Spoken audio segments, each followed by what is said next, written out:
Hello everyone and welcome to this series of webinars by Codegnan IT Solution.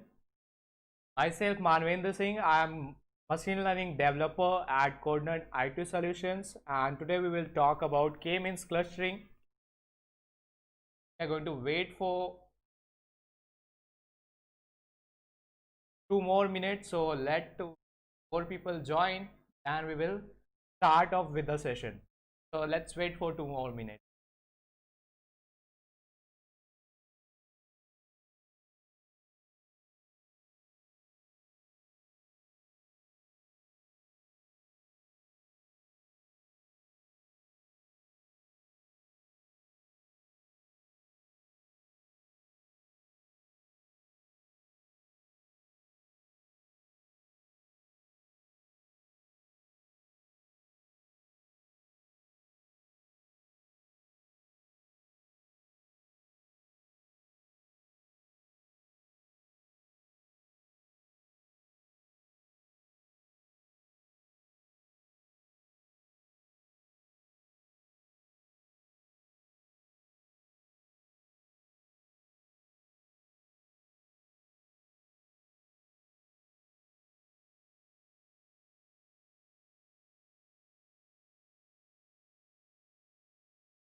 Alright, so let's get started with the session. It's already 7:03.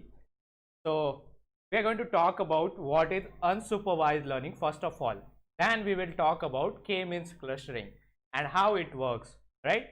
So let's understand first of all what is K-means, what is unsupervised learning. So we have in machine learning there are different kind of algorithms, right?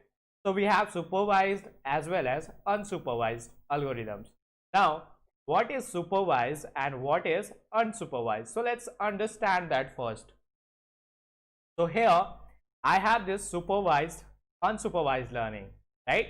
So in unsupervised learning, we don't have any target label, whereas in supervised learning, there are target labels. For example, here, let's say if you want to build an algorithm that tells you whether the image is of cat or dog, that case you have to supply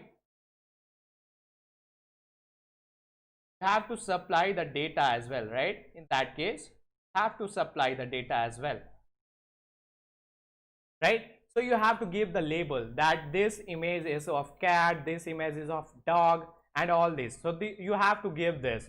So you have to give the target label as well. And in unsupervised learning, you don't have to don't have the target label, right? So for example, here let's consider this two example, right? So here we have supervised learning. In supervised learning, we have this input data.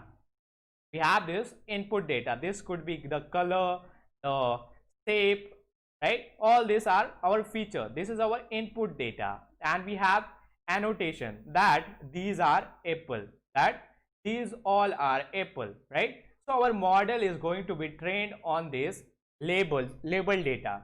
So we have all the features as well as we have the label, that whether it is apple or mango or banana, right? So we have the label as well, and it is going to give us the prediction based on that labels, whether it is apple or banana or mango or some other fruit, right? So this is our supervised learning. Now what is unsupervised learning? So here we only have the input data. We don't have their classes, right? We don't have their classes. So we have to identify them into different groups. We have to keep them in different groups based on their features, right? So here if you consider these fruits, we have apples, we have bananas, we have oranges, but our model does not know that these are apples, these are bananas, these are oranges. So what it will do, it will look for specific features. Let's say if it is red in color, and it has spherical shape, then you can classify this as apple, right? And if it is in orange in color and it is round, then you can group it in different groups, right? You have group 2. Then if it is yellow or green in color and it has a cylindrical shape and it has curvy feature, right? It is a bit of curved, then you can group this into some other group, right? So here you don't have the target label. You are going to get only group, that is group 1, group 2, group 3. You are not going to get the label that is output as your apple or oranges or bananas, right? So this is your unsupervised learning, where you are not supplied with the target label. So you have to identify the structure or the patterns from your input data so that you can group them into different groups or different clusters. So in unsupervised learning, there are different algorithms, and here we will talk about one of the mostly used algorithm, that is Kmeans clustering, and we will see how it works, right? So I hope you guys are clear about unsupervised and supervised learning, right? Now let's move forward and let's talk about what is Kmeans clustering and how it works, right? So let's move forward.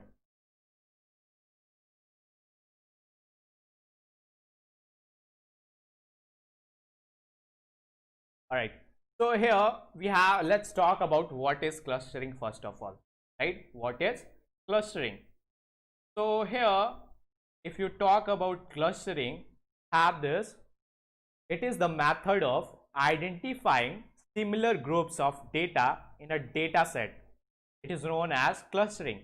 So you have to identify the similar kind of data or similar groups that exhibit similar features, right, or similar tendencies, right? So this is your cluster. So you have to identify the patterns in your data set, or you have to identify similar features, the data that exhibits similar features, and you can group them into different cluster or different group. So this is your definition of clustering. Now it deals with finding structures in collection of unlabeled data set, right? So we have our unlabeled data set. So in unlabeled data set, they try to find out the structure within your features, that is your attributes, right? It tries to find out the structure or patterns in your unlabeled data set. So we look at the data and then we try to club the similar observation together or in different groups. So if observations have the similar feature, then you group them in one group. and if the observation has different feature or different pattern, then you group them into different group, right? So this is the basic idea of clustering. For example, we have this data set, right? We haven't given initially any group to them, right? But we have noticed that this could be present in 4 different groups, right? This could be 4 different groups that our data set might have different clusters, right? These are clustered, so we club them together. That is, this is our clustering 1, cluster 1, this is our group 2, this is our group 3, this is our group 4, because we can see that these exhibit the data point that are closer, that they exhibit the same feature, similar pattern, right? Then the other features, that is the other group exhibit the different feature from this group 1 to group 2, right? So we have formed here 4 group, right? So this is the idea of clustering. All right, now let's talk about the properties of clusters. What are the properties of cluster? How should be your cluster, right? So here we have the first property. We have basically 2 properties of the cluster. The first property is that all the data points in clusters should be similar to each other, right? So within a group, all your data points that you have, they should be similar. Within one group, all the data points that you have, it should be similar, right? Then only you are grouping them together, right? So if you have group 1, then in group 1 all the data points should be similar. Then you have group 2, in group 2 your all data points should be as similar as possible, right? So this is the first property. Then we have the second property. What is the second property? So the second property is all the data points from different cluster should be as different as possible. For example, your group 1 should be different from your group 2. Your group 2 should be different from group 3, right? So your different groups should exhibit different features. So all the data points from different clusters should be as different as possible, right? So we have these 2 properties of the clusters, right? These 2 properties that we look for. So here let's say we have this 3 cluster. We have this cluster 1 where we only have these blue circles. Then we have cluster 2 where we only have the green circles, right? Then we have the cluster 3 here that has only red circles, right? So in red circle, this group, all the data points that you have should be the red circles, and this should be as different as possible from these 2 groups, that is your blue group and your green group, right? So this is the property of cluster that we look for, right? This is the ideal cluster that we form. All right, now let's talk about the application of clustering. Let's talk about the application of clustering now. In which field can we use this application of clustering? So we can use this in different fields. We can use this into different fields. So there are many application of this unlabeled data, right? So mostly in real world, whenever you go for building any application, you don't have the labeled data. Mostly you will get the unlabeled data, right? So you have to work, most of the time you have to work with unlabeled data only, because to find the labels you have to identify them, then you have to label them. For example, let's say if you want to find out whether a transaction, let's say, is fraudulent or not, so in that case you will need many labeled data set, right? For that you will need many labeled data set, and your bank has to label each and every transaction as fraudulent and not fraudulent, right?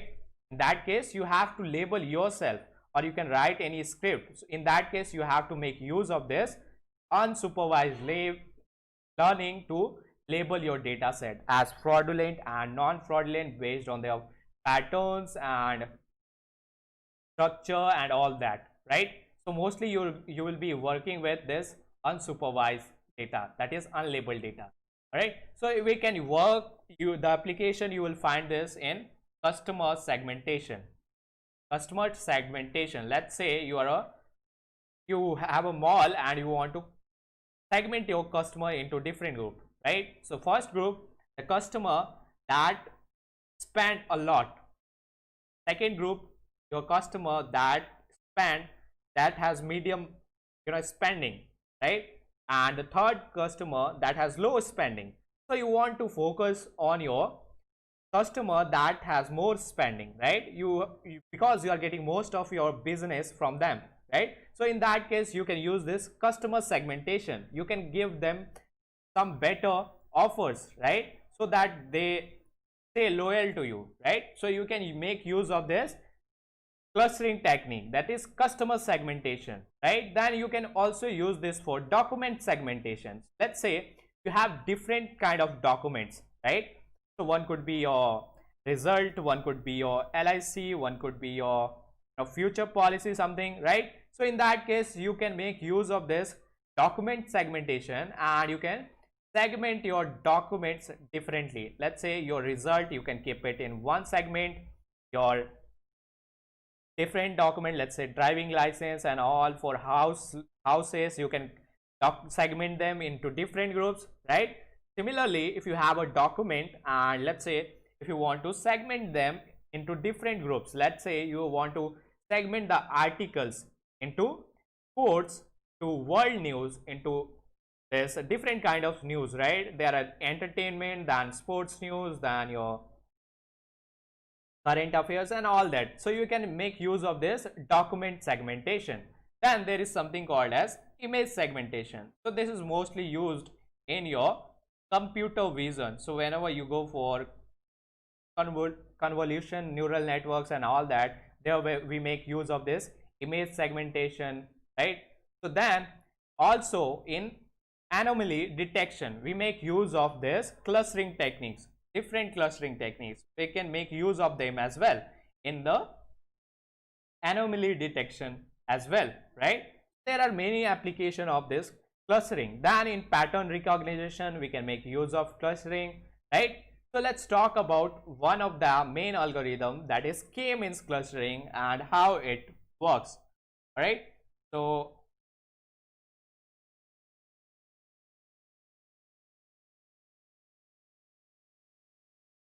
here we have this K-means clustering. Now K-means clustering is a type of unsupervised learning, that we know, right?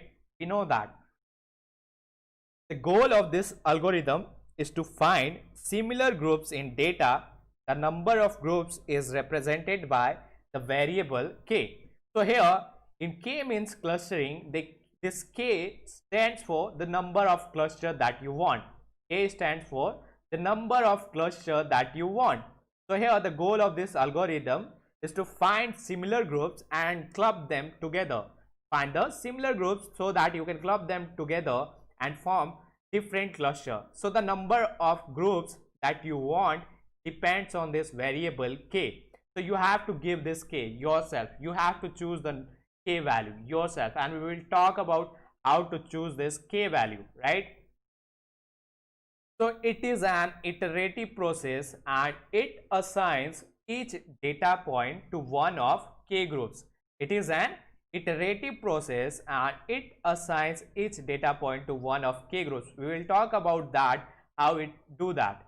So data points are clustered based on feature similarity. So if you two feature have exhibit the similar property and they are similar, then you club them together in one group, right? This is the basic idea of clustering. For example, this we have this before K-means, we have all these data points, so we don't have any cluster. Initially, this you can think of all the data points as one cluster, all the data points as one cluster. But after K-means, you segregate them into different groups, right? Here clearly we can see that we can form these three groups, but mostly in real world scenario you won't be able to get this information, right? By visually floating your data, you won't be able to identify the groups. In that case, you have to use the algorithm, right? We are going to make use of K-means clustering. So here we have before K-means, we have all the data points into single cluster, and after K-means, we have segregated them into different groups, right? Now let's talk about the working of K-means. How does it work? So we are going to divide this into different steps so that you will have a better idea about it. So the first step, so the very first step is choose the number K, that is number of clusters. Choose the value of K. What is the number of cluster that you want, right? So here we have this data points. Now here clearly I can see that by forming this 2 cluster, right, by giving this K value equals to 2, I will have a good cluster, right? As clearly we can see that we can group them together into one cluster, and these data points we can club them together into another cluster, right? So we can see this visually, right? This is the step 1, that is choose the number of K. So we have chosen this number K equals to 2. In this case we have chosen K equals to 2. Now what is step 2? So step 2 is select K random points from data as centroids. So you have to choose K random points. It could be any point. It could be either in your data set, or it could be any data value from other than your data set as well, data point as well, right? So select K random points from data as centroids. All right. So for example, I have chosen these 2 points. I have chosen these 2 points randomly. That is, I have given this as centroid of cluster C1. C1. This is our centroid 1. This is our C2. That is centroid of cluster 2. Right. So we have chosen this 2 cluster centroids. Now after choosing your 2 random data points, here as we have given K equals to 2, so you just have to choose 2 random centroids. So we have chosen this C1 and C2. Now next step is to find the distance of each data point. Distance of each data point from C1 as well as from C2. From C1 as well as from the C2. For example, here I have this C1. So from this C1, I am going to measure the distance of this data point. Then I will measure the distance of this data point. Then I will measure the distance of this data point from C1 only. Alright. Then I will measure the distance of this data point. Then this data point. Then this data point, and all these data points. Right. So after you have calculated the distance from C1, similarly, you will calculate the distance from C2. You will calculate the distance from C2. So we will calculate this distance between data points, then this distance between data points, then this distance, this, and this distance, and all these data points. From all these data points, we will calculate the distance from C1 as well as C2. And for that, you are going to make use of Euclidean distance, or you can make use of Manhattan distance, or you can make use of cosine similarity, right? So here, to measure the Euclidean distance, we have root over summation of I equals to 1. That means all your data points, you are taking your all their data points. This is xi, this is the centroid, minus yi, that is different data points, right? So you are summing it and squaring it. Then this is the Manhattan distance, where you are summing all these distances, that is xi minus yi, right, from centroid to all these data points. Similarly, you find this cosine distance, right? So you can make use of any of this method, that is Euclidean, Manhattan, or cosine. You can make use of any method. Mostly we make use of Euclidean distance to find the distances between each data point, right? So after you have found the distance, from centroid C1 as well as from centroid C2. Now next step will be, at step 3, assign each data point to the nearest cluster centroid, right? After you have calculated the distance of each data point from their centroid, what you will do? You will assign the data point which are closer to C1, in cluster C1, and those data points which are closer to centroid 2, you will assign the data point to cluster C2, right? So here we have this cluster 1 and we have this cluster 2. So these data points were closer to this centroid C2. These data points over here are closer to this centroid C1. Alright, so after you have found this, then what you have to do is, again you have to compute, again you have to find, take this cluster C1, take this cluster C1 and find the mean of all these data points, right? So you find the mean of all these data points. That will be your newly computed cluster. Similarly, you do the same thing for this centroid, that is cluster 2. Sorry, this is cluster 2. So you take each data point and find their mean. So when you find their mean, then it is going to be the newly computed centroid for that cluster, right? So here, after doing this, you have step 4, calculate centroid, right?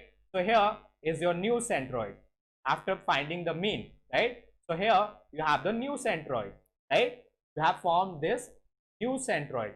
Now at next step, what you will do is, again you will repeat step 3. You will go to step 3. What is step 3? Here at step 3, assign each point to the nearest cluster. So you form the, again you calculate the distance of each data point,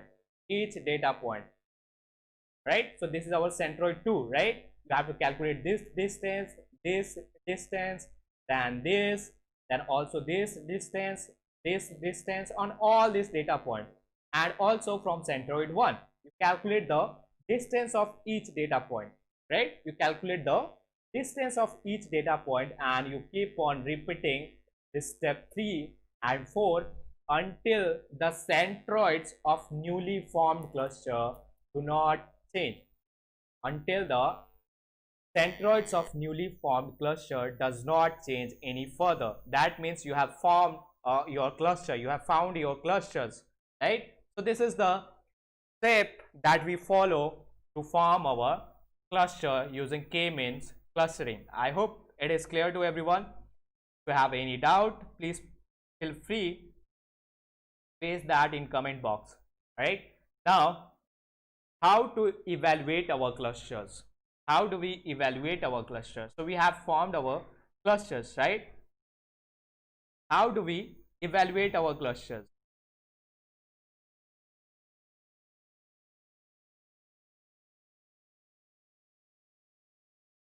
So what is the method to evaluate it, right? In supervised learning, we have the labels, right? So we can compare our target label with the predicted label, right? And here, how do we evaluate these clusters? So recall the first property of our cluster. What was the first property? What was the first property? That all the data points within cluster should be similar to each other, right? All the data points within cluster should be similar to each other. In other words, there should be very less distance between data points within the cluster. For example, let's consider, we call this as inertia, where we calculate the sum of distances. We calculate the sum of distances of each point from the centroid, right? So here, let's say I have this cluster D1. What I will do, I will find from this centroid what is the distance of this point 1, what is the distance of point 2, what is the distance of this point 3, what is the distance of this point and this point, right? And we will take a sum of that and we will square that, right? Then again we do this for D2. We do this for D2 as well. From centroid, you calculate the distance of all those points that are there in your cluster D2, and you calculate the sum of distances of each data point from the centroid. So you take all this cluster that you have formed and you take the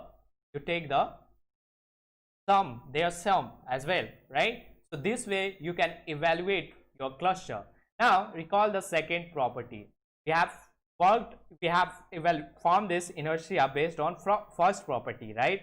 What about the second property? That says your data points in different clusters should be as different as possible, right? So here inertia does not account for the distance between clusters, right? Only accounts for the distance within cluster. Now we have something called as Dune index. It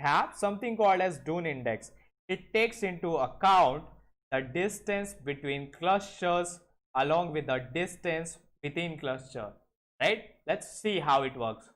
So here we have this two cluster, right? D1 and D2. What we will do? We try to find the distance between the centroid of D1 and the centroid of D2.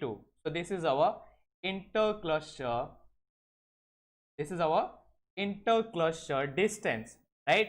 And Dune index, it takes into account the distance between cluster as well as the distance within cluster. So this is our intercluster distance, right? And Dune index, it is given by minimum of intercluster distance divided by your maximum of intracluster distance. And this Dune index, this value should be as big as possible, right? This value should be as big as possible. So this is the two way to evaluate your clusters, right? Now we haven't talked about how to select the value k. We haven't talked about this. So let's understand how do we select this value of k. How do we select the value of k over here, right? We haven't talked about this. How do we select this value of k? So here we calculate the total possible clusters in our data set are the number of data points, right? So we can club each data point into individual cluster. Let's say if you have 100 data points, you can make 100 clusters, right? But that is of no use. So we club the similar things together, right? So here what we will do is, let's say I have this data set where we have plotted this data on x and y axis, right? So this is our data set, right? Here we haven't formed any cluster yet. For example, here let's say I want to form two cluster. Over here. What I will do? I can see this two cluster, right? I can group them together. So at k equals to 2, we have these two clusters. Now what if I increase this value of k? Now? So let's say if I increase this k equals to 4. Now I have these 4 clusters. This way if I keep on increasing my number of clusters, then I'm going to have n number of, that is total number of clusters that we can form is the number of data points, right? And it is going to return you something with that cluster, right? So here what value should we select for k? What value should we select for the k here? So here let's understand that.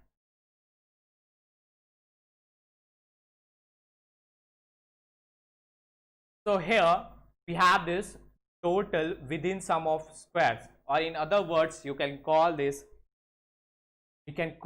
as, we have total within sum of square, we can call this as inertia as well. So this is our inertia value, right? And this should be as low as possible because this is the distance within cluster, and this should be as low as possible, right? And these are the number of cluster, that is value of k, different value of k. And here we plot this data, this inertia value with different number of k, different k values, right? So here if you see, this is like the arm, right? This is like your arm, and here we select this elbow point. That's why we have named this as elbow method.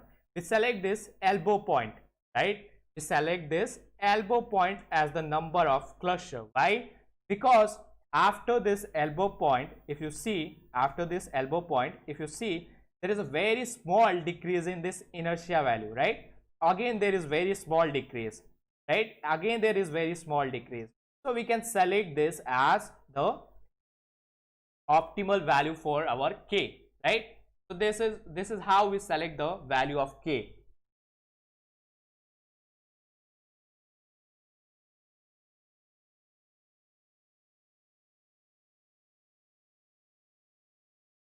All right. So I hope it is clear to everyone. Now what I will do is we are going to move back to practical part. So we will work in Google Collaboratory. If you haven't worked, don't worry about that. We will see how it works. All right. So let's move forward, and now let's move to practical part and see how we can implement this K-means clustering in Python. All right, let's move forward. So if you haven't worked with Google Collab, you just go to your browser, and write Collab, C-O-L-A-B, and make sure that you are signed in. Make sure that you are signed in your Google account. All right, so just write Collab and enter, and you will get this link, that is first link. Just click on this first link,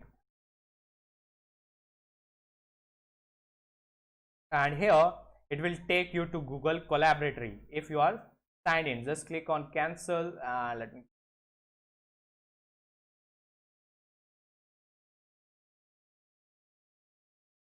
All right. So here you can write your Python code and execute all your codes, right? So here let's have a new notebook. So just go to file and click on new notebook. Just go to file and click on new notebook and open.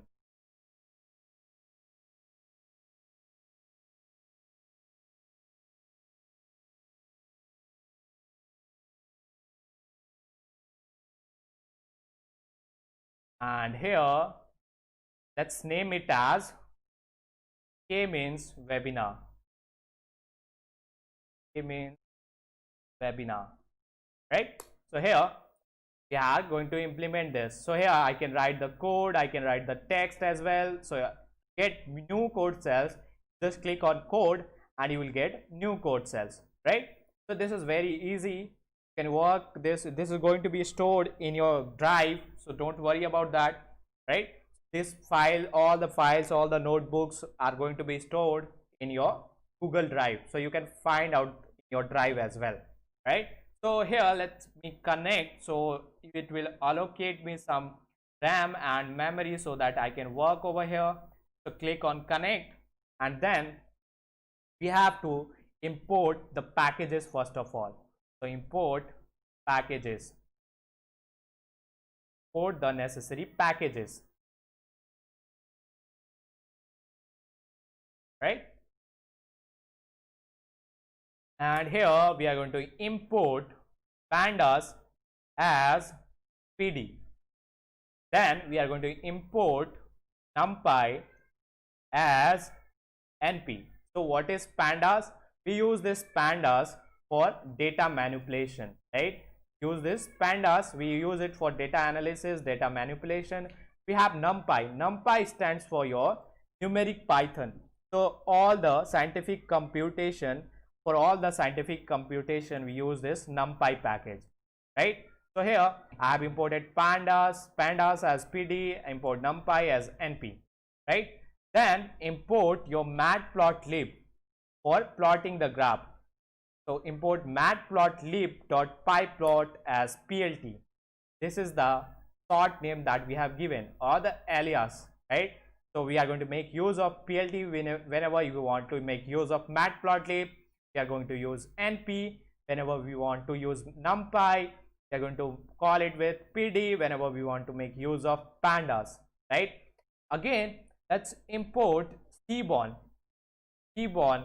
as sns. All right, after importing all these packages, After importing all these packages, let's just run it. So we will require more packages and we will import that whenever we require them. So let's just run it. So press shift enter, or you can just press on this icon over here and it will run, right? So we have imported pandas, numpy, matplotlib and cbot. All right, now next step will be to read the data, to read our data. So read data. So here I'm going to create a variable df is going to store our data. So to read our data, I can write pd dot read underscore csv, because our data set is present in csv format.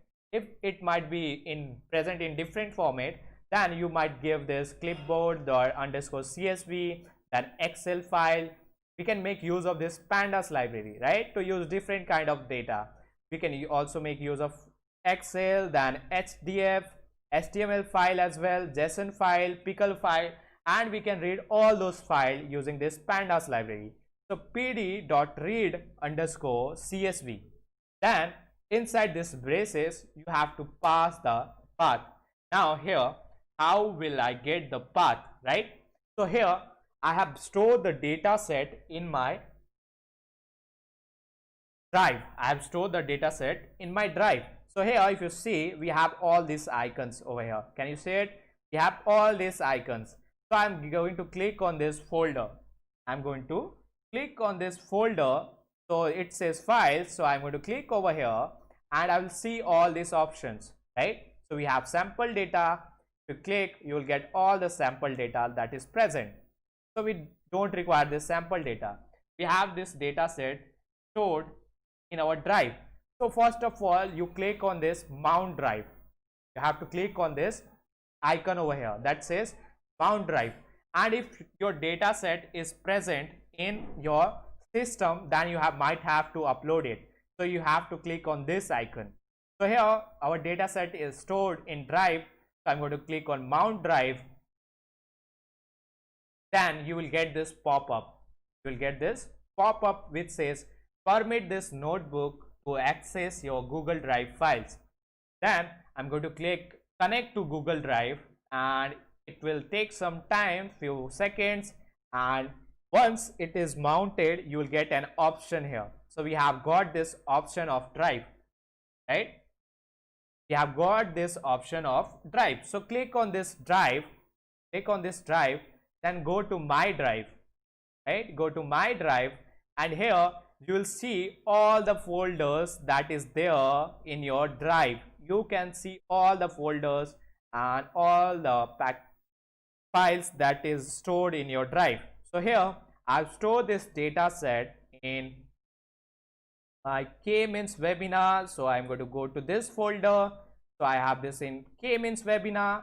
Then I'm going to here we have this data set. This is our data set. This is our file.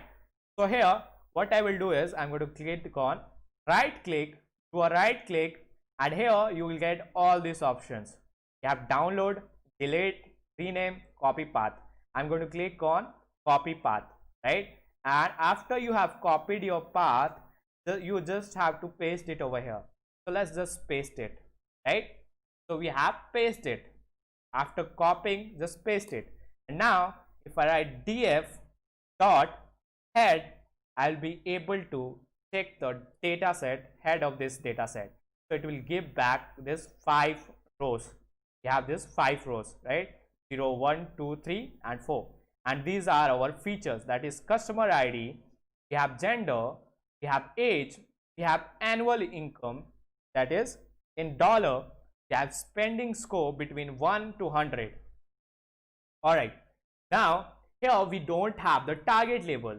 There is no target label over here. There is no target label. We want to form the cluster based on this data set. We want to form the cluster based on this data set, right? So first of all, you have to do some kind of exploration. So you have to check all those exploration. First of all, let's check if you want to know the columns in your data set, right? So columns in your data set, to check that you can write df dot columns. df dot columns will give you the columns that are there in your data set, right? So here we have this customer ID, we have gender, we have age, we have annual income, we have spending score, right? So these are the different columns that we have in our data set. Next, let's see the information. Let's check the information. And for that, you just have to write df dot info and this braces, right? This is a method. So df dot info, and here it will tell you that this is of class pandas dot code dot frame dot data frame, and the range index is from 200 entries, that is 0 to 199. So we have 200 data points, right? And here you have all the columns, total 5 columns we have, and this is the non-null count, and this is the data type, right? So you can check 200 values non-null, 200 values non-null. In gender, in age we have 200 non-null, these are int, these are object, right? And here also you can check the memory uses as well.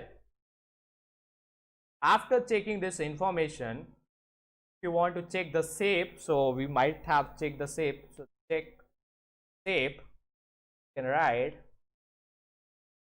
df dot shape, and it will give number of rows and number of columns in your data set. So we have 200 number of rows and 5 columns. Next, let's check if there are any null value in our data set or not. So I will write df check null values. So for that you have to write df dot is null, df dot is null, and if I execute it, I will get true and false, right? So I will get this as false, false, false. Why?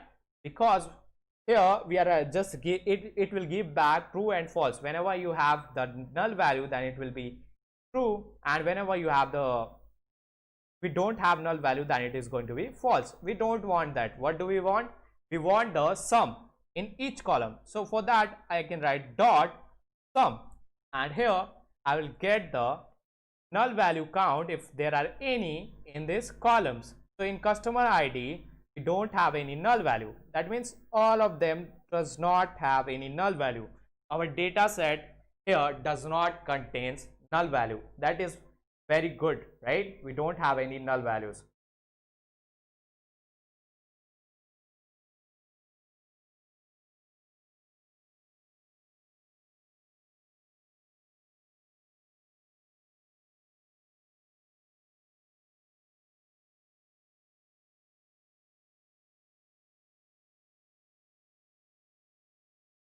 Alright, so now next step will be to check the description. Now how do we check the description? So for that I'm going to write, let me get some code cells.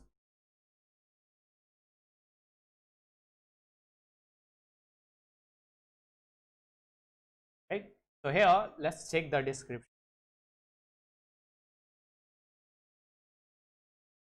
And here to check the description you can write df dot describe, right? df dot describe, and here if I run it, you'll get the description, that is count, mean, standard deviation, minimum, 25 percentile, 50 percentile, 75 percentile, and the maximum, right? Here you get all this information in just one line of code. Here we are getting all this information, one line of code, right? We have got this description over here. So here it tells you this age. Let's consider this age. So what is the count of age? Total value that we have 200 values. We have 200 total values, right? Data points. And what is the mean of this age? Mean is 38.85. That means mean is your 39 years, right? Then we have the standard deviation. What is the standard deviation? It is 13.96. Then what is the minimum age? The minimum age is 18. Then you have 25 percentile. That means your 25% of data point that you have, the people are between age group of 18 to 29. Then this is your 50 percentile. Then this is your 75 percentile. And this is the maximum value in the age, that is 70 years, right? Then similarly for income and spending score, you can check all these statistics, right? So here we haven't got the information regarding this gender column, right? We haven't got this information, that is description regarding this gender. So to include that, you have to write include equals to all. And if I run this, here you will get this gender, and here you have got this unique, top, frequency and all that. So this is for your categorical data. You get this information, that is what is the unique value in that column. So in gender we have two values, that is male and female. And what is the top count? Top count is for female, and the frequency of that is 112, right? So in our data set we have 112 females. That means there are more female who do the shopping, right? And there are very few male who go for shopping, right? So you can check all this information from this just one line of code over here. So it is how you interpret this result, it is up to you. All right, now let's move forward and let's see how many clusters that do we look. So first of all, I'm going to plot a scatter plot between the annual income and our spending score, and let's see if we can observe any pattern in that. So for that, I'm going to write plt dot scatter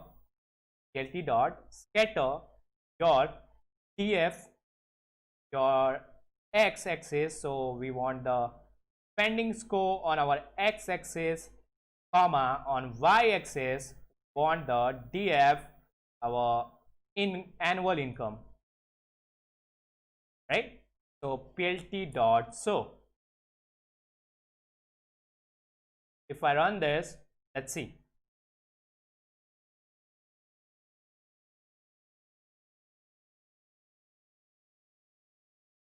Here, can you tell me how many possible clusters that you can think of? How many possible clusters here can you think of? Can you think of some possible clusters over here? So here I can, by visually inspecting this spending score, by plotting this scatter plot between spending score and annual income, I can see that I can divide this into first cluster. This could be my first cluster, right? This here. Then this could be my second cluster. This could be my third cluster. This could be my fourth cluster. This could be my fifth cluster, right? So by looking at this graph, we can say that we want the 5 cluster, right? But there are different variables in this data set as well, right? We have to make use of all those data points. So for our simplicity, we are going to consider this spending score and annual income, and based on that we are going to group them, right? So let's see how using Kmeans clustering we can form these groups, different groups, right? So here I'm going to store this x variable, store this into x variable. So here I'm going to write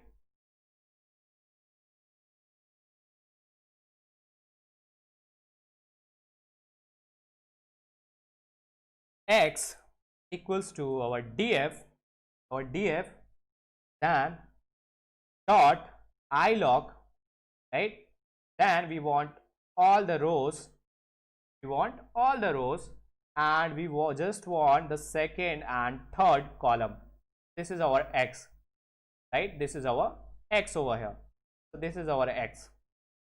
All right, have age and the annual income.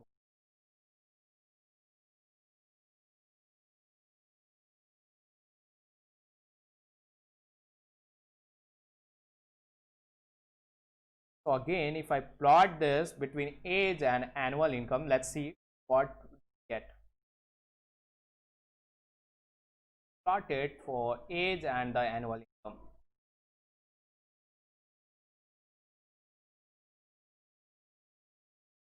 So here we are not able to identify it, right? So we are not going to consider the age variable.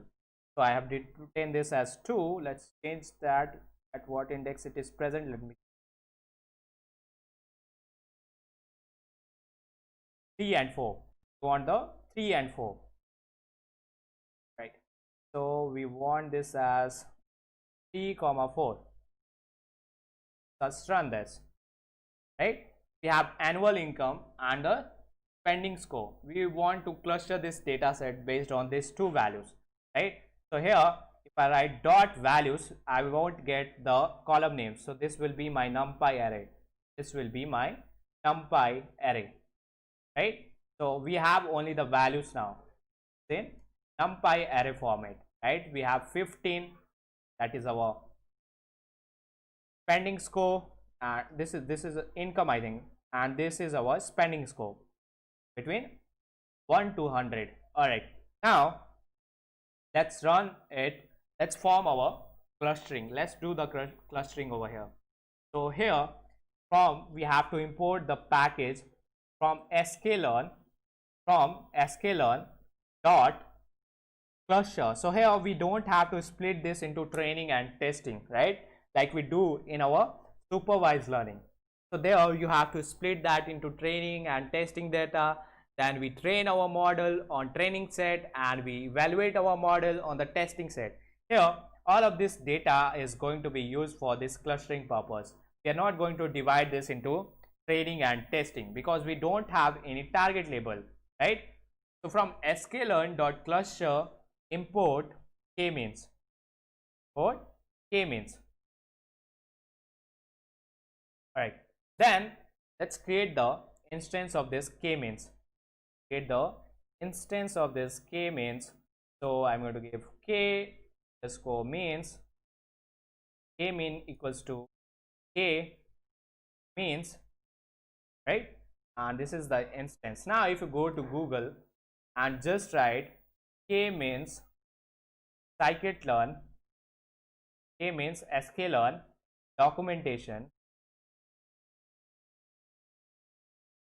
then you'll be able to see all these packages, what it does, how it works. You will be able to read about it, and the best place you can refer is their official documentation always, right? So here we have this sklearn.cluster.kmeans, and here you can read about this, how to use it, what are the arguments it takes, right? So you can read or take all these examples as well. You can look all these examples. So the best place to refer about this scikit-learn packages is their official documentation. So here by default, here it takes this n clusters equals to 8. That means your k value, that is number of cluster. By default it is taking this n cluster equals to 8 if you don't specify anything, right? Then we have init. What is this init? So init is the initialization method. So here we have talked about the initialization, right? You have to initialize any data point as the cluster centroid initially. Now there is a problem with random initialization, right? There is some problem with random initialization. We will talk about that in our future session if we conduct it. Otherwise you can read about this, what is the problem with random initialization in Kmeans, and how does this Kmeans plus solve that. So that is beyond the scope of today's session, so we are not going to talk about that. But make this look better, to better initialize your clusters, you have to use this init equals to Kmeans plus, right? Now n init equals to 10, that it is going to take 10 maximum initialization, 10 different values it is going to try out with, right? Then the maximum iteration it is going to take is 300. If you don't specify how many iteration to take, then it is going to take by default 300, right? Let's move to our notebook over here and let's keep it default for the time being. Now after this we will try to change it and find the optimal value of k, right? So next what you have to do is you have to write Kmeans dot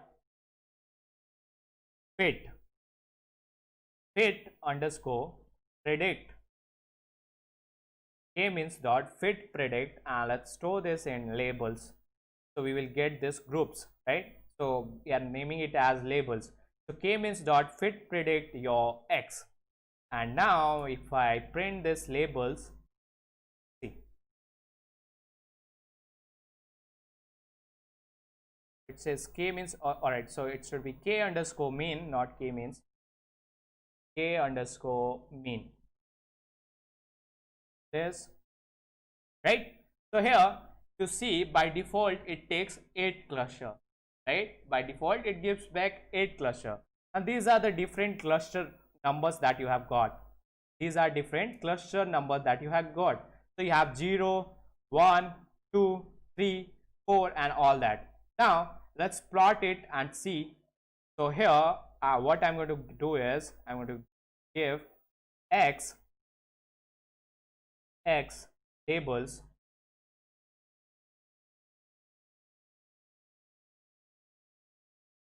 equals to dot labels, right? And here x is copy this code from over here. We don't want the values, we want the value.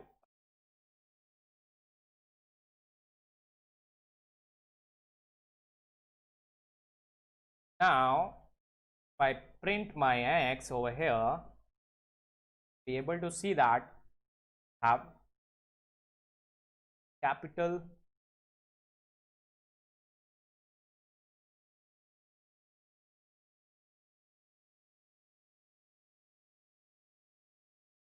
Alright, so here you can see that we have got this x, and these are the labels. These are the group labels that we have got, right? So these are the different group labels that we have got. So ignore the warning over here, that is. So here we have annual income, we have spending score, and these are the labels. That is, it has been grouped into 4th cluster. This is 3rd cluster.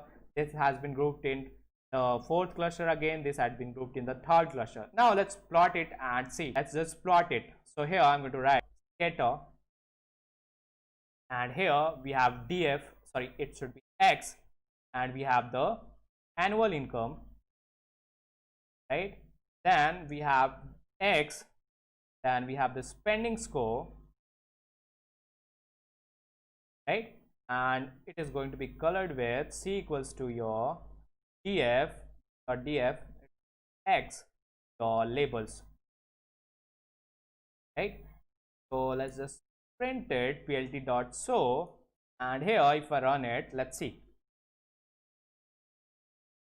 Here you can see that we have got 8 groups, right? Here we have got this 8 groups. We have got the 8 cluster. You can see with the colors, right? We have got different colors. So this has been grouped into one group, 1st cluster, 2nd cluster, 3rd cluster, 4th cluster, 5th cluster, right? This is our 6th cluster, this is our 7th cluster, this is our 8th cluster, right? So here we don't want this 8 cluster. This is not doing the right job for us, right? If you want to keep 8 cluster, you can do that. For here, let's try out with some different value of n cluster. So here, let's say if I give n underscore clusters equals to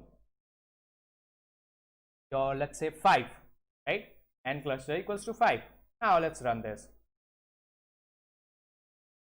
Okay. Now if I run this, let's see. Now this is doing a much better job. This is doing a much better job, right? At 5 cluster, at the k value equals to 5, we are doing a much better job over here, right? So this has been grouped in one cluster, right? We have grouped this into one cluster. We have grouped this in another cluster. We have grouped this in 3rd cluster, 4th cluster and 5th cluster, right?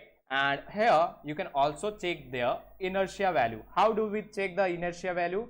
So you have to write k underscore means dot inertia, mean not means, dot inertia, and you will be able to check the inertia, right? So here the inertia value is very high, but still they are able to find this cluster, right? Can form this 5 cluster. Now let's try out with different cluster and see. Let's try out with different cluster.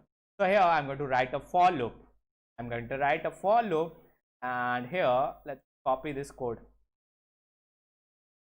We are going to see how to choose the value of k. So we are going to use elbow method for selecting the value of k, right? So here I'm going to create this WSS equals to an empty list, and here I'm going to paste it. I'm going to write a for loop, so I'm going to remove this, right? So for I in range is going to be in range, let's say 1 to 11, right? So we want to take different values for 10 cluster, that is 1 2 3 4 all the way till 10, right? So colon, and it has to be indented. All right, then here what we are going to do is we are going to append it, right? We are going to write Kmeans dot fit. We are not going to predict. Kmeans dot fit your x, so remove these labels from here, and we are going to find the inertia with each of the number of k, at each iteration. So I'm going to write WSS dot append Kmeans dot inertia, k underscore mean dot inertia, right? So here if I run this, let's just run this, then we will plot it at different k values. So let's just run it, right? So we have this WSS which is holding the inertia for different clusters. So every time, all right, so here we haven't changed it, we have to change this to I. Now let's run this, and this time let's run this. You can see that this value is decreasing, right? It is decreasing, and if you increase the value of k, it will also keep on decreasing. Let's say if I give here 20, then this value will decrease even further.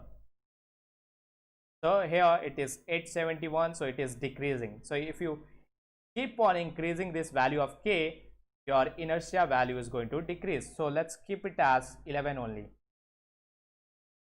All right, now let's plot this elbow method. How do we plot this elbow method?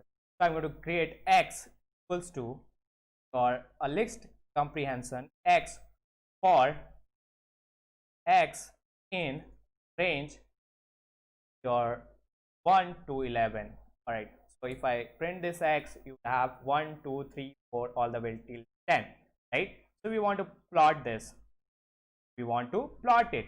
So plt dot plot, and here we are going to give x on our x-axis, comma your x, right? Your x, and this is going to be your WSS, sorry, this y is going to be your WSS, and plt dot show, and you can give this title. So I can give color equals to red, and here I can give title as well. So I want the title, plt dot title, and the title of my graph is going to be elbow method for selecting k. Then we have the plt dot x label, so we want to label it as our number of k, the value of k. Then on y-axis we have plt dot y label, right? So we want to label it with, what label do we want to give? The WSS.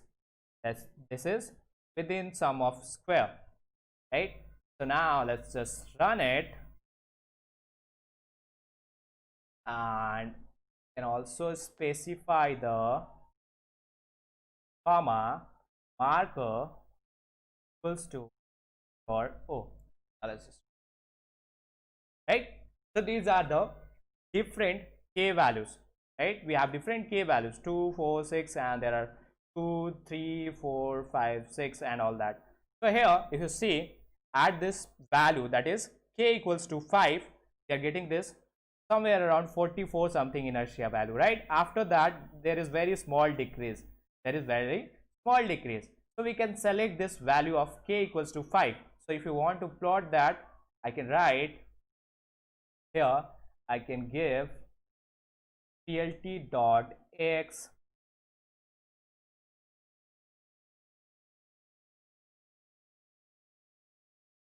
h line, that is horizontal line. Here we want to put it at line.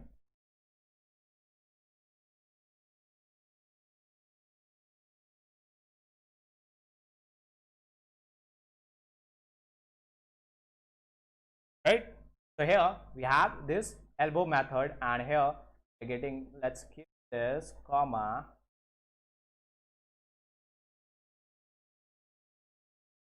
line style equals to on the dotted line, right? So here we are going to select this k equals to 5 because we have seen that it is working great for us, right? As it is doing the job for us. So here we can select this k value as our k equals to 5 as our number of cluster, right? Is it clear to everyone how we do it? So this is how we select the k value using this elbow method. We have implemented it in the Python, we have checked it, right? And we know how to select this k value. So if you want to know more about this, you can go to this sklearn.package and read more about this. So here we have made use of just one variable. So again, what I will do is I'm going to write it from starting. So here put cells. So here I'm going to write my final model. So here I'm going to write Kmean.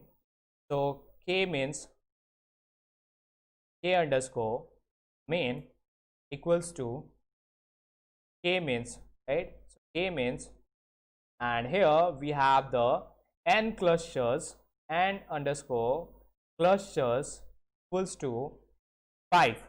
We want the 5 cluster, right? And the init method is going to be Kmeans plus plus. So you can read about this Kmeans plus plus. What is it? What we are using? So this is beyond the scope of today's webinar. If you want to know more about this, you can read about this, right? So here we have Kmeans plus plus, right?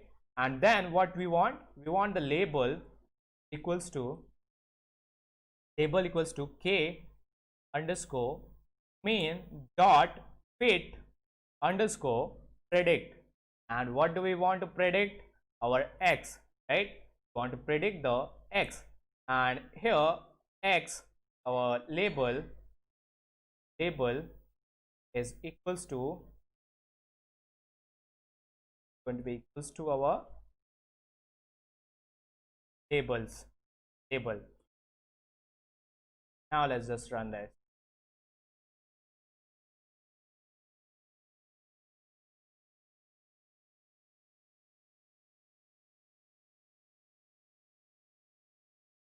Okay.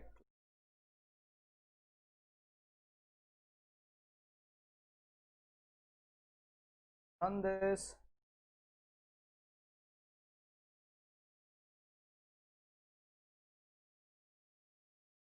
All right, let's run it now. Here I want the GF, that is x equals to GF or annual income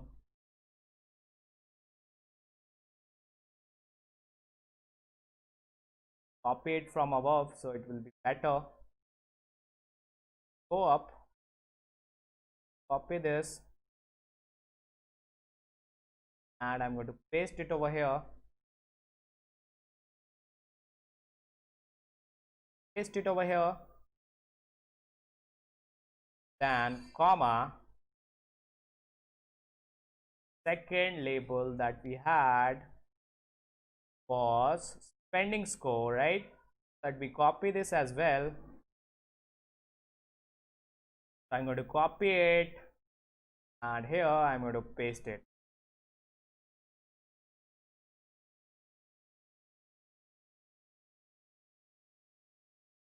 On this.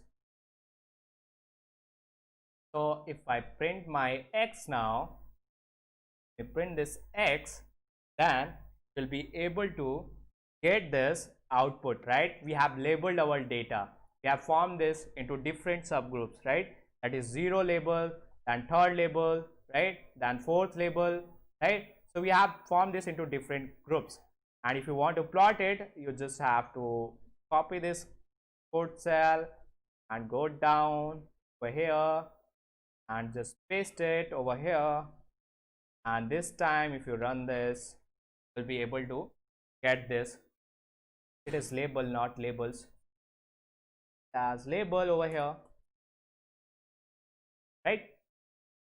Now we are able to group them into 5 different clusters, right? So this is the Kmeans clustering for you, and this is how easy it is to implement this in Python using your scikit-learn package. If you have any doubt, guys, you can ask your queries in the chat box, and we are done with the session. Thank you very much for attending the session. If you have any doubt, please paste your doubt, and if you want to follow us for more such webinars, please subscribe this YouTube channel. You can join our Facebook group. There we are making very interactive session. We are giving you question to solve. Also we are sharing the answers. Our experts are going to be guiding you on all those questions. So you can join our Facebook group, and also you can follow us on Instagram as well. So if you have any doubt, anyone, paste that in the chat box, and I will be more than happy to answer to your queries. So I will wait for a few minutes. Let's see.